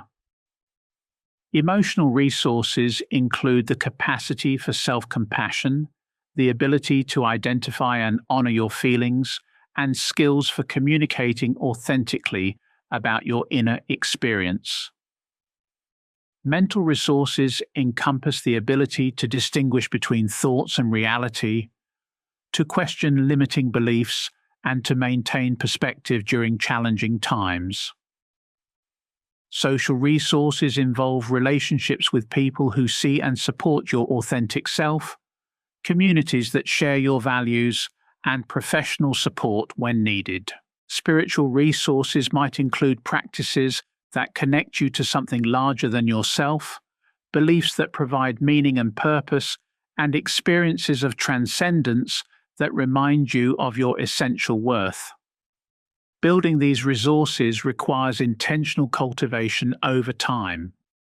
You cannot wait until you are in crisis to develop the skills and relationships that support resilience.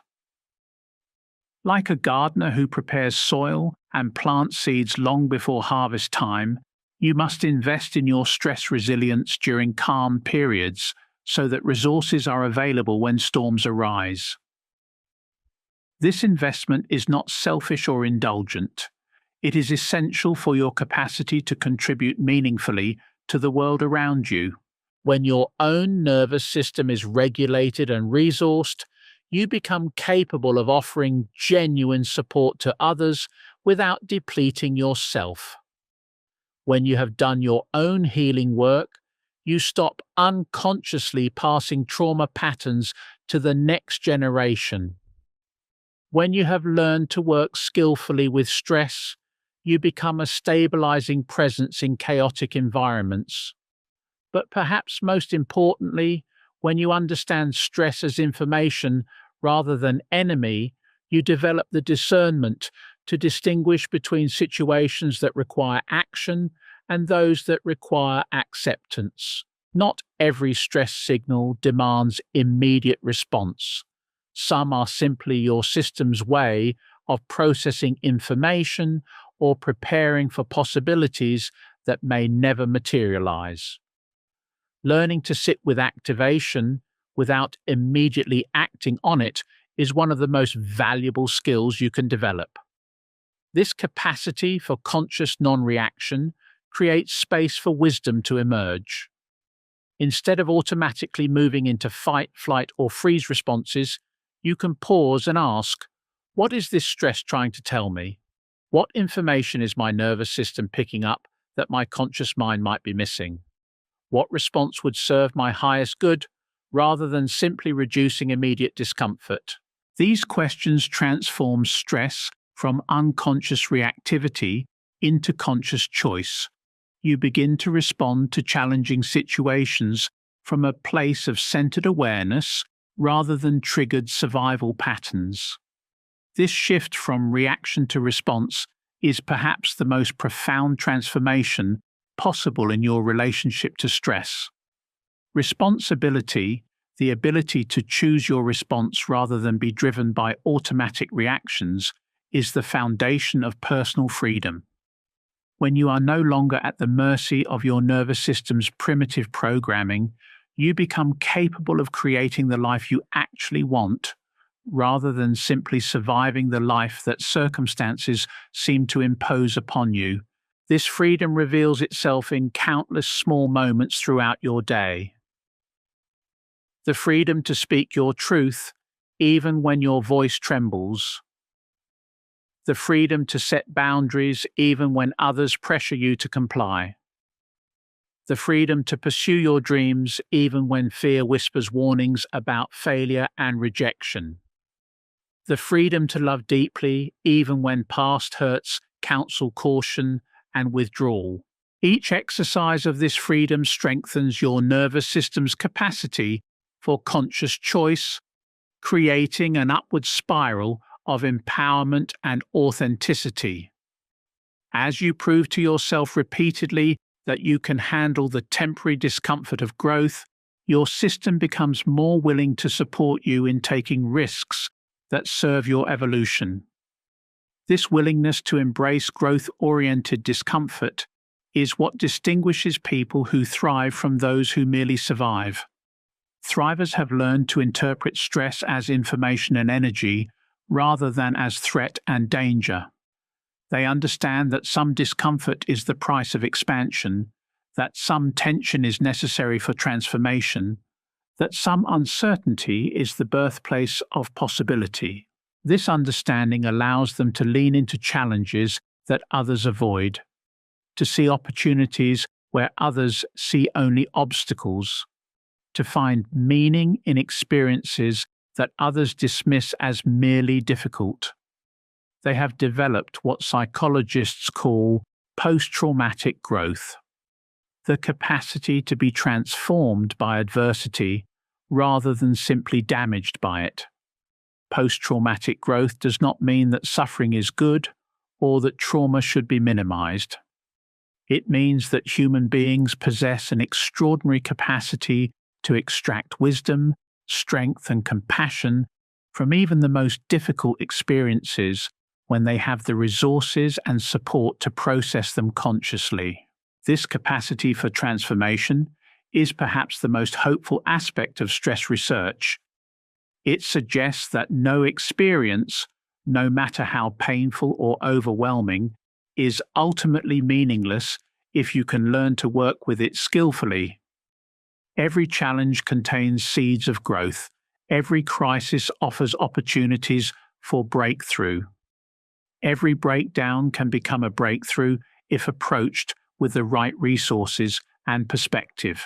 But this transformation is not automatic or guaranteed. It requires what researchers call deliberate meaning-making, the conscious choice to find purpose and wisdom in difficult experiences rather than simply enduring them passively.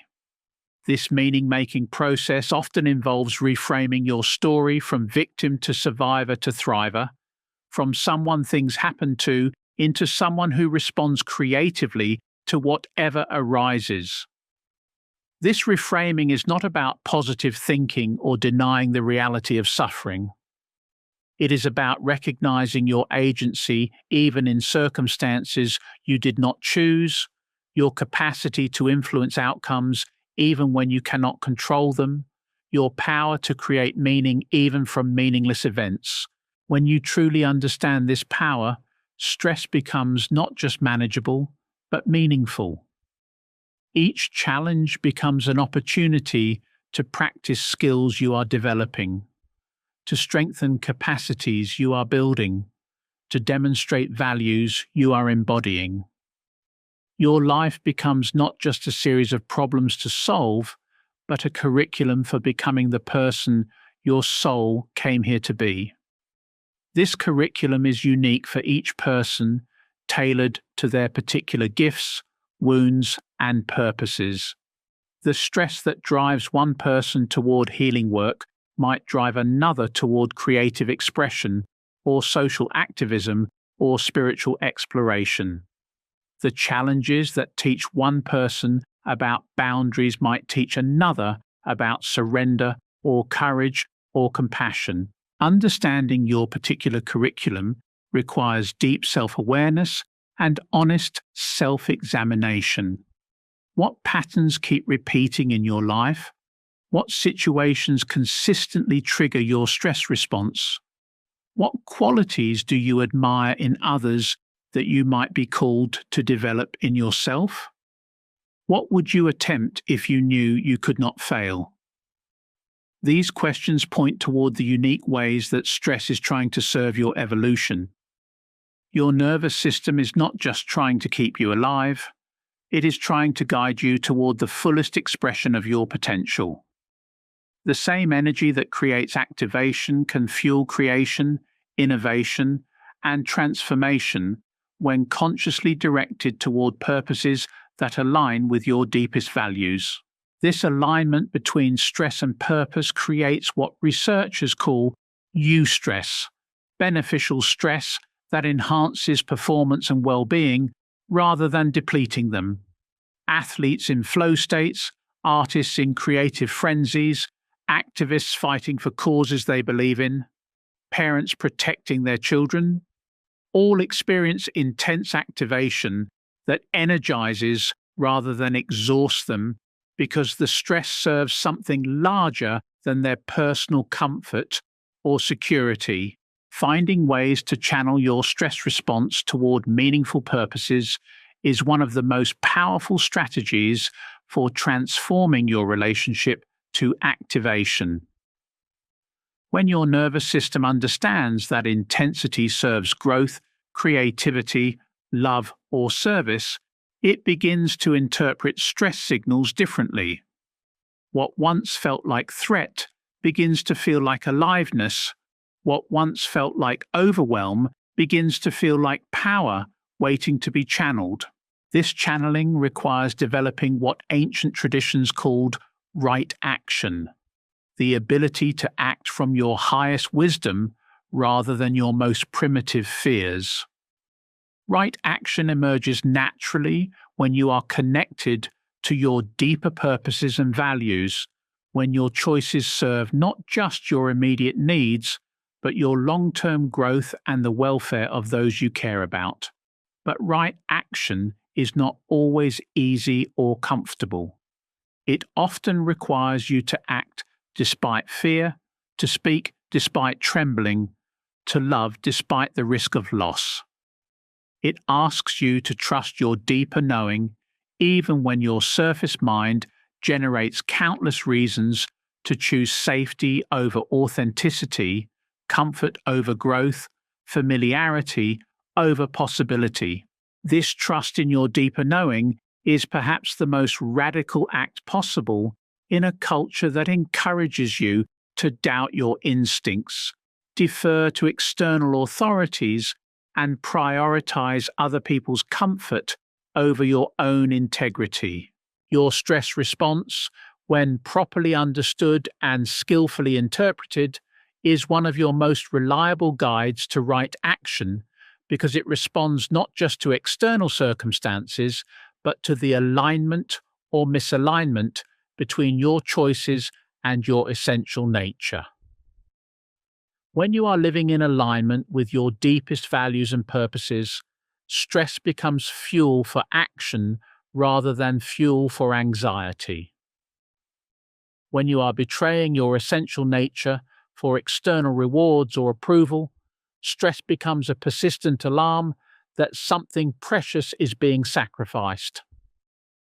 Learning to distinguish between these two types of stress is crucial for using your nervous system as a guidance system rather than simply a survival mechanism. This distinction requires developing what contemplative traditions call discernment, the ability to perceive subtle differences in quality, energy, and meaning. Not all stress feels the same when you learn to pay attention. The stress of growth has a different quality than the stress of trauma repetition. The stress of authenticity feels different than the stress of performance. The stress of love feels different than the stress of attachment. Developing this discernment is like learning to distinguish between different musical notes or different flavors. At first, all stress might feel overwhelming and undifferentiated, but as you develop sensitivity and awareness, you begin to notice subtle variations in intensity, location, duration, and quality that provide valuable information about what your nervous system is responding to and what it might be asking of you. This refined awareness allows you to respond more precisely to stress signals rather than reacting with the same strategies, regardless of what type of activation you are experiencing. The stress that calls for action receives action. The stress that calls for rest receives rest. The stress that calls for boundaries receives boundaries. The stress that calls for connection receives connection. This precise responsiveness creates a partnership between your conscious mind and your nervous system, rather than the adversarial relationship that characterizes most people's experience of stress. Instead of your rational mind trying to override or ignore your body's signals, they work together as allies in service of your highest good. This partnership requires ongoing communication and negotiation. Your nervous system provides information through sensations, emotions, and impulses. Your conscious mind provides analysis, planning, and decision-making. Neither is complete without the other. Both are essential for navigating life skillfully. When this partnership is working well, you develop what researchers call embodied cognition, thinking that includes your body's wisdom rather than operating independently from it. Your decisions become more accurate because they incorporate not just logical analysis, but also intuitive knowing. Your actions become more effective because they are aligned with your energy rather than fighting against it. This embodied approach to living requires slowing down enough to actually feel what is happening in your body throughout the day. Most people live so entirely in their heads that they miss crucial information their nervous system is constantly providing about their environment, their relationships, their choices, and their needs.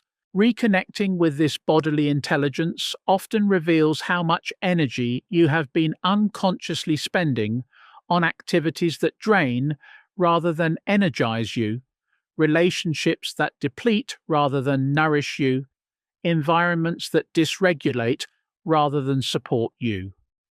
Armed with this awareness, you can begin making choices that work with your nervous system rather than against it. This is not about becoming self-indulgent or avoiding all challenge. It is about developing the sophistication to distinguish between challenges that serve your growth and those that simply test your endurance, between discomfort that indicates expansion and discomfort that signals harm, between stress that enhances your capacities and stress that depletes your resources. Making these distinctions requires what trauma therapists call titration, working with manageable amounts of activation rather than overwhelming your system. You cannot suddenly expose yourself to intense stress and expect to remain regulated any more than you could suddenly lift heavy weights without building strength gradually over time. This gradual building of stress tolerance happens naturally when you engage regularly in activities that create what psychologists call optimal challenge, situations that stretch your capacities without overwhelming them. Physical exercise, creative projects, meaningful work, intimate relationships, and spiritual practices all provide opportunities to strengthen your nervous system's resilience when approached with awareness and intention. The key is finding your personal edge, the place where growth happens without trauma, where expansion occurs without breakdown, where you are challenged without being overwhelmed. This edge is different for everyone and changes over time as your capacity develops, so it requires ongoing attention and adjustment. Learning to ride this edge skillfully is perhaps the most practical application of stress mastery. It allows you to engage fully with life's challenges without burning out, to pursue meaningful goals without sacrificing your well-being, to love deeply without losing yourself, to serve others without depleting your own resources.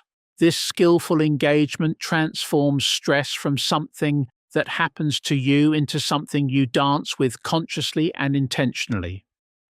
You become not a victim of your nervous system's reactions, but a partner in its evolution. Not someone who suffers stress, but someone who transforms stress into wisdom, strength, and compassion. This transformation is the ultimate gift of stress mastery, not the elimination of challenge from your life, but the development of such resilience, resourcefulness, and responsiveness that any challenge becomes workable. You discover that you are far more capable than you imagined, far more resilient than you believed, far more creative than you dared to dream. But perhaps most importantly, you discover that your stress response is not just a survival mechanism, but a guidance system pointing you toward your highest potential. Every activation contains information about what matters to you, what threatens what you value, what opportunities might be available if you had the courage to pursue them. When you learn to decode this information accurately and respond to it wisely, stress becomes not an obstacle to overcome, but a teacher to honor. Not a problem to solve, but a mystery to explore. Not an enemy to defeat, but an ally to embrace. And in that embrace, you discover something profound. The very force that once seemed to limit your life becomes the energy that transforms it. This transformation ripples outward in ways you may never fully comprehend.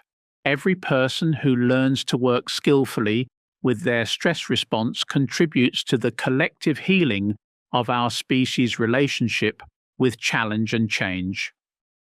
Every individual who breaks patterns of reactivity and trauma creates space for others to do the same. Your healing becomes a gift not only to yourself, but to everyone whose life you touch. And this brings us to perhaps the most profound understanding about stress. It is not just a personal experience, but a collective phenomenon that connects you to the struggles and growth of all humanity. The same forces that activate your nervous system are activating nervous systems around the world. The same evolutionary pressures that shaped your ancestors continue to shape you and your descendants. Understanding this interconnection transforms stress from an isolated personal burden into a shared human experience that calls for compassion, wisdom, and mutual support. You are not alone in your struggles with overwhelm, anxiety, and activation. You are part of an ancient lineage of beings who have faced impossible challenges and found ways not just to survive, but to thrive. This understanding invites you to approach your stress response with the reverence it deserves, not as a malfunction to be fixed, but as a sacred system to be honored, not as weakness to be hidden, but as wisdom to be shared, not as something that separates you from others, but as something that connects you to the deepest patterns of life itself. Your stress is trying to tell you something important about who you are, what you value, and what you are called to become. The question is not whether you will listen, but how skillfully you will learn to interpret its ancient language and how courageously you will act on the wisdom it offers. In the depths of your being, there exists a conversation that has been taking place for millennia, a dialogue between the ancient and the modern, between what you were designed to survive and what you are being asked to navigate. This conversation does not happen in words, but in the language of sensation, the vocabulary of activation, the grammar of response that your body speaks fluently, even when your mind remains confused. Most people experience this conversation as noise, as interference, as something to be silenced or medicated away. But what if this internal dialogue is actually the most sophisticated communication system you possess? What if the very sensations you have been taught to fear or suppress are actually carrying the most important information about your path forward? Consider this. Every sensation in your body right now is data. The tension in your shoulders carries information about burdens you have been carrying. The flutter in your stomach speaks to decisions you need to make. The tightness in your chest holds wisdom about boundaries that need to be set or dissolved. The restlessness in your limbs contains energy that wants to be channeled toward action or creation. But we live in a culture that has trained you to interpret these signals as problems rather than information, as symptoms rather than intelligence, as malfunctions rather than communications from the deepest parts of yourself. You have been taught to override, medicate, distract from, or simply endure these sensations rather than learning to decode their meaning and respond to their guidance. This disconnection from your body's wisdom creates a fundamental split in your experience, a war between what you think you should do and what every cell in your body knows you need to do. This internal conflict generates its own form of stress, a tension that arises not from external circumstances, but from the constant effort required to live in opposition to your own nature. The price of this opposition is enormous. When you consistently override your body's signals, you lose access to your most reliable guidance system. When you silence your nervous system's communications, you miss crucial information about your environment, your relationships, and your choices. When you treat your stress response as an enemy rather than an ally, you exhaust yourself fighting the very system designed to protect and guide you. But perhaps most tragically, when you disconnect from your body's wisdom, you lose touch with your authentic desires, your genuine needs, your true purposes. You begin to live according to external expectations rather than internal knowing, pursuing goals that belong to others rather than dreams that emerge from your deepest self. This disconnection creates what I call the performance trap, the exhausting cycle of trying to meet standards that have nothing to do with who you actually are or what you actually need. You find yourself working toward achievements that feel hollow, maintaining relationships that drain your energy, pursuing security in ways that violate your integrity, seeking approval from people whose opinions ultimately do not matter to your soul's evolution. The stress that arises from this performance trap is particularly insidious because it masquerades as normal adult responsibility. You tell yourself that everyone feels this way, that this is simply what it means to be mature, that the persistent sense of wrongness you feel is just the price of success or stability or being a good person. But your nervous system knows better. It continues to sound its alarms, to create tension and discomfort, to generate the very symptoms you keep trying to eliminate. Not because it wants to torture you, but because it is desperately trying to redirect you toward a life that actually fits who you are, rather than who you think you should be. This redirection often begins with what feels like breakdown, moments when your usual coping mechanisms fail, when your familiar strategies stop working, when the life you have constructed begins to crumble despite your best efforts to maintain it. These breakdowns are not failures. They are breakthrough attempting to happen, transformation disguised as destruction, evolution masquerading as crisis. Your nervous system creates these crises not to punish you but to liberate you from patterns that no longer serve your growth. It generates the very stress that forces you to question assumptions you have never examined, to reconsider choices you have never consciously made, to imagine possibilities you have never allowed yourself to consider. But breakthrough requires more than breakdown. It requires the courage to listen to what your stress is trying to tell you, even when that information challenges everything you thought you knew about what you want or need or should be doing with your life.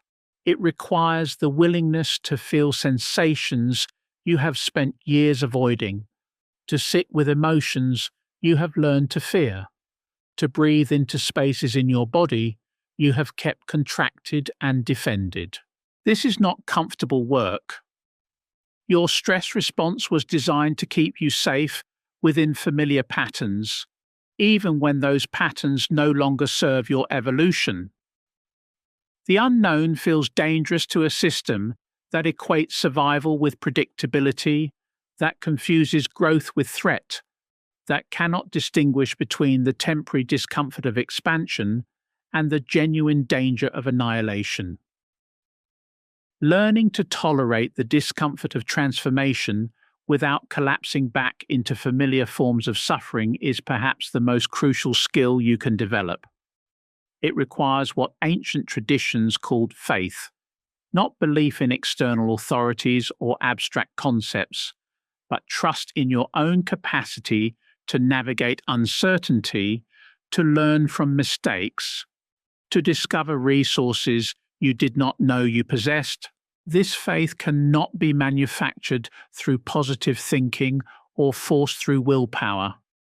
It must be earned through small acts of courage, through tiny experiments in authenticity, through gradual proof that you can handle more intensity, more uncertainty, more aliveness than you previously believed possible.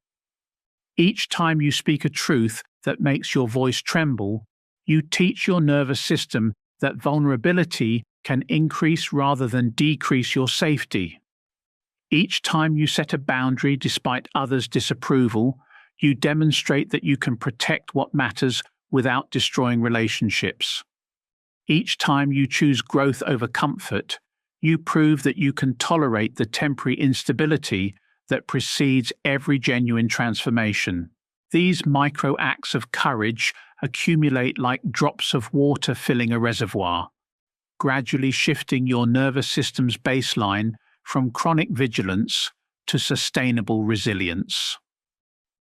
You begin to trust not that life will always be easy, but that you have the capacity to meet whatever arises with presence, creativity, and grace.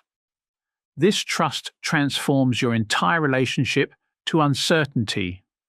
Instead of experiencing the unknown as threat, you begin to recognize it as the space where possibility lives, where creativity emerges, where the new can be born. Instead of clinging to familiar forms of suffering, you develop the courage to release what no longer serves in order to make space for what wants to emerge. This release is not abandonment, but liberation. Freeing yourself from the exhausting effort of maintaining identities that never quite fit, pursuing goals that belong to someone else's vision of success, meeting expectations that have nothing to do with your soul's true calling. As you release these false selves, you discover what has always been present beneath the performance: your authentic nature, your genuine desires, your unique gifts waiting to be offered to the world. But this discovery comes with its own challenges. Your authentic self may want things that seem impractical, impossible, or incompatible with the life you have already built. Your genuine desires may conflict with others' expectations or your own ideas about what you should want. Your unique gifts may require you to step into territories where you have no experience, no credentials, no guarantee of success. This is where stress becomes your greatest teacher and most reliable guide. The activation you feel when contemplating authentic choices is different from the stress of performance and pretense. It carries the quality of aliveness rather than depletion, of expansion rather than contraction, of movement towards something meaningful rather than away from something threatening. Learning to distinguish between these different qualities of activation is like developing perfect pitch, a sensitivity to subtle variations that most people miss, but that contain crucial information about direction and meaning. The stress that calls you toward growth feels electric, alive, tinged with excitement, even when it includes fear. The stress that signals misalignment feels heavy, depleting, like swimming against an invisible current. Your nervous system knows the difference even when your mind cannot articulate it. Your body responds to authentic challenges with energy and engagement, to inauthentic demands with resistance and exhaustion. Learning to read these subtle signals accurately is perhaps the most practical skill you can develop for navigating life's complexities. This reading requires what contemplatives call presence, the capacity to remain aware of your internal experience, even in the midst of external demands and distractions. Most people live so focused on managing external circumstances that they miss the continuous stream of information their nervous system provides about alignment, direction, and timing. Developing this presence is not about becoming self-absorbed or narcissistic. It is about recognizing that your internal experience is the most reliable compass you possess for navigating toward purposes that serve not only your own evolution, but the welfare of everyone whose life you touch. When you are aligned with your authentic nature, your very presence becomes a gift to others, not because you are trying to help or heal, but because authenticity is inherently healing in a world full of performance and pretense. This authenticity emerges naturally as you learn to trust your stress response as guidance rather than fearing it as malfunction. You begin to make choices based on what creates aliveness rather than what promises security, what generates energy rather than what appears safe, what feels true rather than what looks good to others. These choices often require what looks like sacrifice from the outside, leaving secure jobs to pursue meaningful work, ending comfortable relationships that lack genuine intimacy, abandoning prestigious paths that feel hollow and empty. But from the inside, these choices feel like liberation, like finally exhaling after holding your breath for years, like coming home to yourself after a long exile in foreign territory. The stress that accompanies these transitions is not evidence that you are making mistakes, but proof that you are finally listening to the deepest intelligence within you. Your nervous system creates activation not to stop you from changing, but to mobilize all your resources for the transformation ahead. The energy that feels overwhelming is actually power becoming available for the work of creating a life that truly fits who you are. But this work cannot be done alone. Humans are social creatures whose nervous systems are designed to co-regulate with others, to find safety and support in genuine connection, to heal trauma through relationship rather than isolation. Your stress response evolved not just to protect you as an individual, but to signal when you need support from your community, when collective resources are required for challenges too large for any one person to handle alone. Modern culture often treats stress as a private burden to be managed individually, but this isolation actually intensifies the very activation it seeks to resolve. Your nervous system interprets aloneness as danger, especially during times of challenge and change. The support of others who understand your journey, who believe in your capacity for growth, who can hold space for your process without trying to fix or change you, is not luxury but necessity for sustainable transformation. This support cannot come from people who need you to remain small in order for them to feel comfortable, who benefit from your patterns of self-abandonment, who are threatened by your growth because it challenges their own stagnation. True support comes from those who see your potential and celebrate your evolution, who trust your capacity to navigate your own path, who offer presence without trying to control outcomes. Finding such support often requires you to risk disappointing people who have grown accustomed to the diminished version of yourself you have been presenting. It means being willing to outgrow relationships that cannot accommodate your growth, to seek new connections that can hold the fullness of who you are becoming, to create community around authenticity rather than performance. This community creation is itself an act of service to the collective healing our species desperately needs. Every person who chooses authenticity over approval creates permission for others to do the same. Every individual who learns to work skillfully with their stress response contributes to the evolution of human consciousness.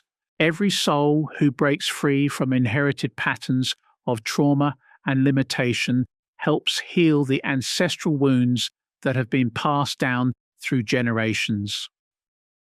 Your personal healing is never just personal. It ripples outward in ways you may never fully comprehend, touching lives you may never know, creating possibilities for future generations that would not exist without your courage to face your own depths and transform your own patterns. The work you do to understand and integrate your stress response is simultaneously the most intimate and most universal contribution you can make to the healing of our world. This understanding transforms stress from a private burden into a sacred responsibility.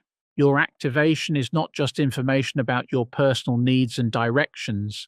It is data about the collective patterns that shape human experience, the evolutionary pressures that are pushing our species toward greater consciousness and integration. When you learn to work skillfully with your own stress response, you become capable of helping others do the same, not through advice or instruction, but through the contagious quality of your own regulation, the stability of your own presence, the authenticity of your own being. Your nervous system becomes a tuning fork that helps others remember their own capacity for resilience, creativity, and transformation. But this influence carries profound responsibility. The same nervous system sensitivity that makes you capable of healing also makes you capable of harm. The same empathic attunement that allows you to offer healing presence can be weaponized to manipulate and control. The same stress response that guides you toward authenticity can be hijacked by ego patterns that use spiritual concepts to justify selfish behavior. This is why stress mastery must be accompanied by what ancient traditions called wisdom, the discernment to distinguish between actions that serve the highest good and those that merely serve personal agendas, between power that liberates and power that dominates, between authentic guidance and ego manipulation disguised as spiritual insight. Developing this wisdom requires ongoing humility, continuous self-examination, and the courage to admit when you have been unconscious or unskillful in your responses. It means remaining forever a student of your own stress response, forever curious about its communications, forever willing to have your assumptions challenged by new information and experience. This student mind is perhaps the most essential quality for anyone seeking to master their relationship with stress. The moment you believe you have figured it out, the moment you think you have transcended the need for ongoing learning and growth, You become vulnerable to the very patterns you believe you have overcome. Stress mastery is not a destination, but a continuous dance, not a problem solved, but a mystery to be explored with ever greater subtlety and sophistication. And in this exploration, you discover something that transforms everything. Your stress response is not just trying to protect your survival or guide your choices or signal your needs. At its deepest level, it is trying to awaken you to the profound interconnectedness of all life, to the sacred responsibility that comes with consciousness, to the evolutionary imperative that calls you to become not just a survivor, but a thriver, not just a person who endures life, but one who creates meaning, beauty, and healing in the world. This recognition transforms every moment of activation into an opportunity for awakening, every challenge into a chance for growth, every stress response into a sacred communication from the deepest intelligence of existence itself. Your nervous system becomes not just a survival mechanism, but a spiritual guidance system, not just a biological function, but a pathway to the divine. When you understand stress at this depth, you realize that it has never been your enemy. It has always been your teacher, your guide, your most faithful companion on the journey toward becoming who you were always meant to be. And in that recognition, the war between you and your own nature finally ends, replaced by a partnership so profound and intelligent that every challenge becomes workable, every difficulty becomes meaningful, every moment of activation becomes a doorway to deeper wisdom and greater love. This understanding brings us to the threshold of a profound mystery that most people never encounter in their relationship with stress. You have spent your entire life believing that stress is something that happens to you, something external that invades your peace and disrupts your equilibrium. But what if the opposite were true? What if stress is not something foreign imposed upon you, but the very essence of your life force itself, the same energy that beats your heart, grows your hair, heals your wounds, and dreams your dreams? Consider the paradox that governs all living systems. Without pressure, nothing grows. Without tension, no strength develops. Without resistance, no resilience emerges. The same force that creates the stress you fear is the force that enables every form of growth, creativity, and transformation you have ever experienced. You cannot have one without the other because they are not separate phenomena. They are different faces of the same fundamental energy. This energy has been called by many names throughout history. The Chinese called it qi, the vital force that animates all existence. The Hindus called it prana, the breath of life that flows through every living being. Modern physics calls it the zero-point field, the underlying quantum foam from which all matter and energy emerge. But regardless of what you call it, this force has one unmistakable characteristic. It never stops moving, changing, evolving, transforming. Your stress response is simply your nervous system's way of interfacing with this cosmic dynamism. When life presents you with challenges that require growth, your body generates the activation necessary to meet those challenges. When circumstances demand transformation, your nervous system creates the tension that makes transformation possible.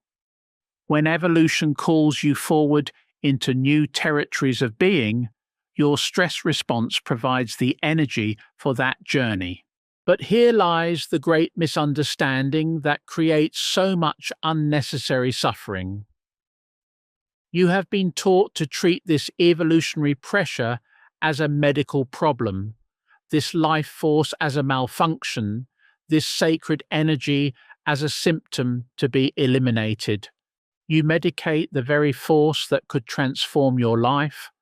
You suppress the energy that could fuel your greatest contributions.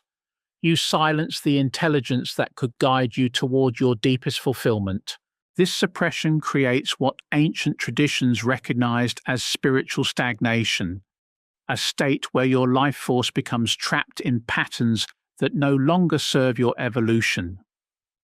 Like a river dammed at its source, your vital energy begins to back up, creating pressure that manifests as anxiety, depression, chronic fatigue, autoimmune conditions, and countless other symptoms that modern medicine treats as separate diseases, but which are actually expressions of the same fundamental blockage. The solution is not to eliminate the pressure, but to restore the flow.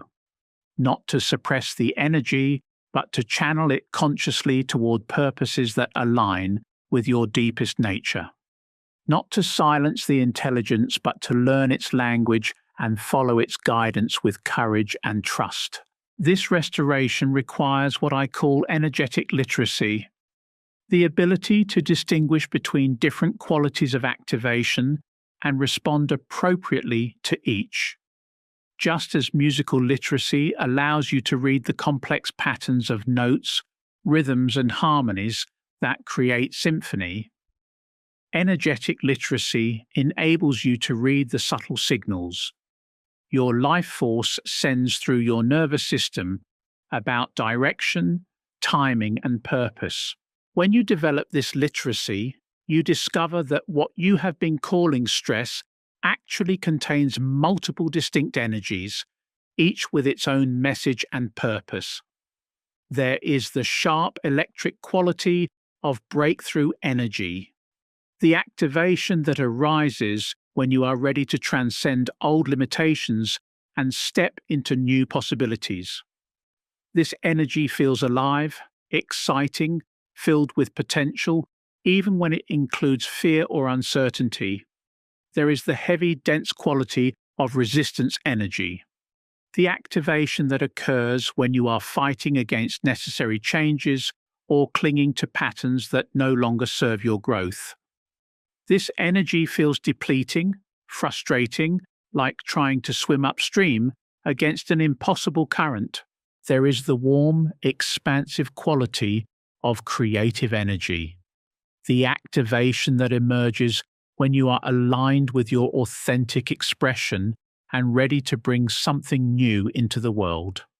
This energy feels inspiring, generative, filled with the joy of creation, even when the work is challenging. There is the cool, precise quality of protective energy, the activation that arises when genuine boundaries need to be established or authentic limits need to be honored. This energy feels clear, focused, necessary for maintaining your integrity and well-being. And there is the deep, pulsing quality of healing energy, the activation that occurs when old wounds are ready to be transformed and integrated. This energy can feel intense, overwhelming, but carries within it the promise of liberation from patterns that have limited your capacity for love and creativity. Learning to distinguish between these different energetic signatures is like developing perfect pitch for the orchestra of your inner life.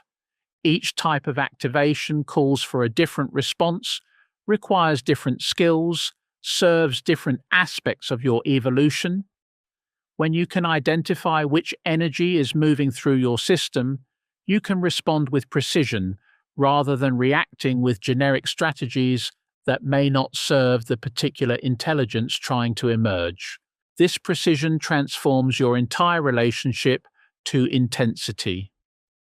Instead of experiencing all activation as threatening, you begin to recognize the different gifts each type of energy brings. Instead of trying to eliminate all discomfort, you learn to dance with the specific rhythm each energy carries. Instead of being overwhelmed by sensation, you become curious about what each pattern of activation is trying to communicate.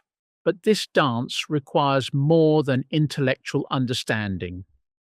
Your nervous system learns through experience, through repeated encounters with intensity that are met with presence rather than resistance, with curiosity rather than fear, with trust rather than control. Each time you breathe into activation instead of bracing against it, you teach your system that intensity can be workable.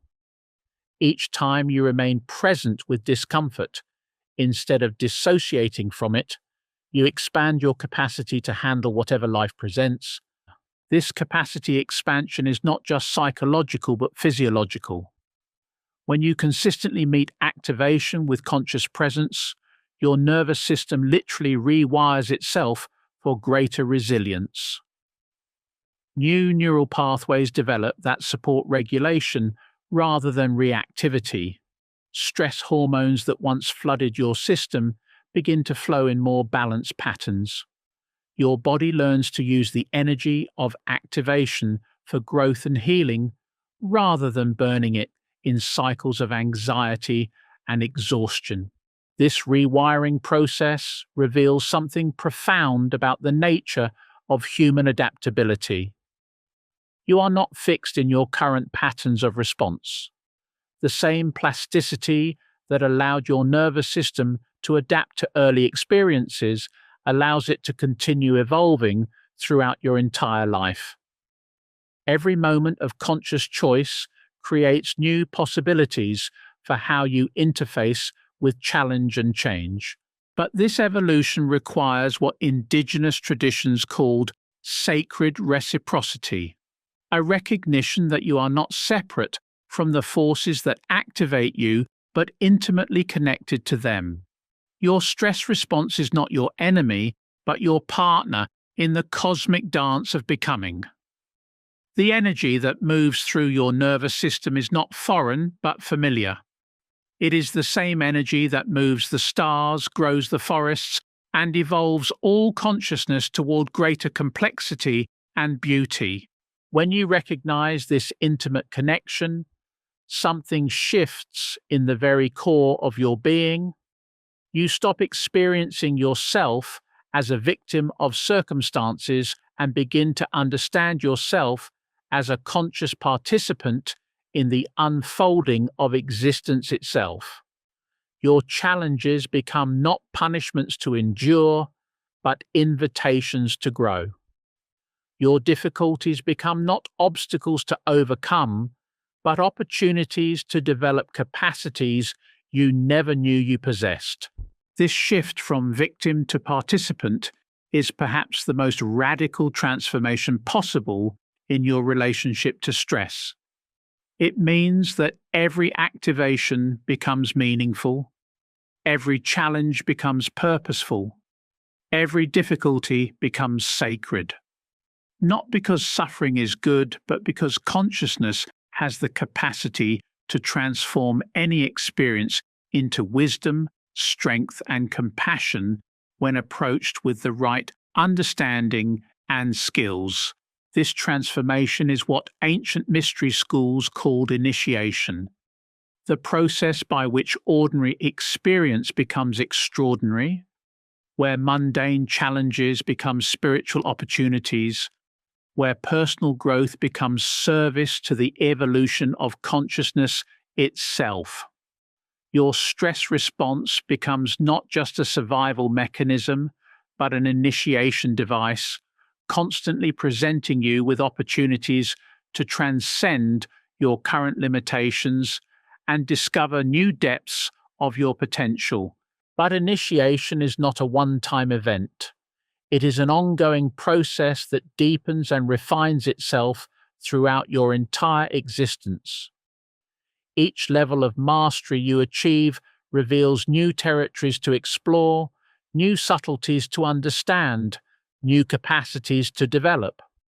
The person who has learned to work skillfully with stress discovers that mastery itself is not a destination, but a quality of engagement, a way of meeting whatever arises with presence, curiosity, and trust in the intelligence that orchestrates all growth. This quality of engagement transforms not only your internal experience, but your impact on the world around you.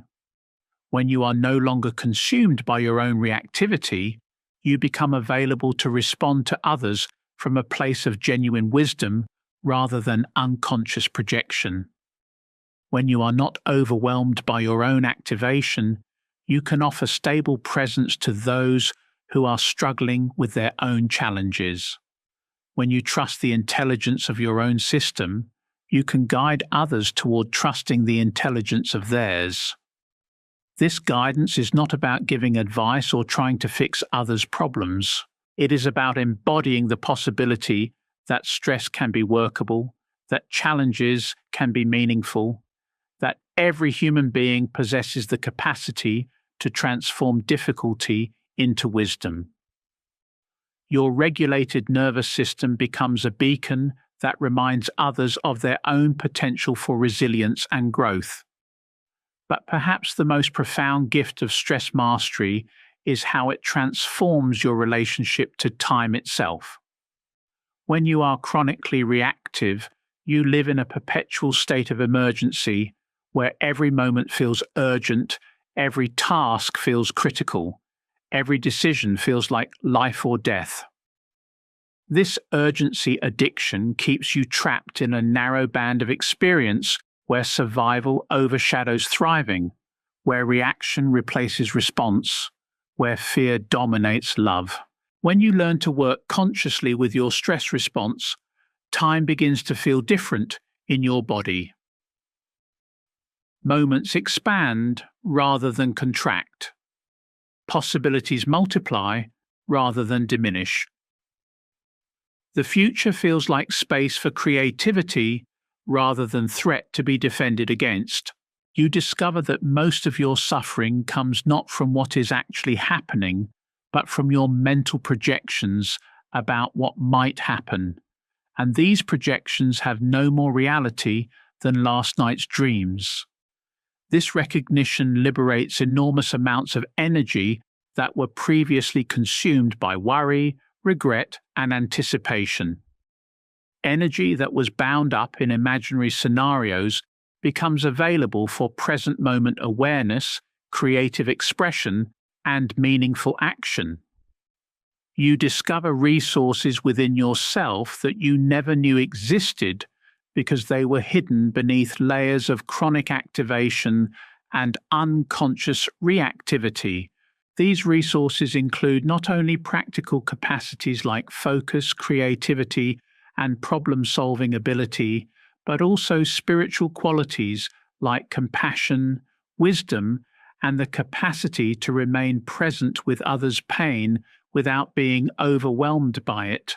As your own system becomes more regulated, you develop what researchers call co-regulation, the ability to help others find stability through your own embodied presence. This co-regulation is not something you do, but something you are. When your nervous system is truly settled, it broadcasts that settledness to every other nervous system in your environment. People feel safer around you without knowing why.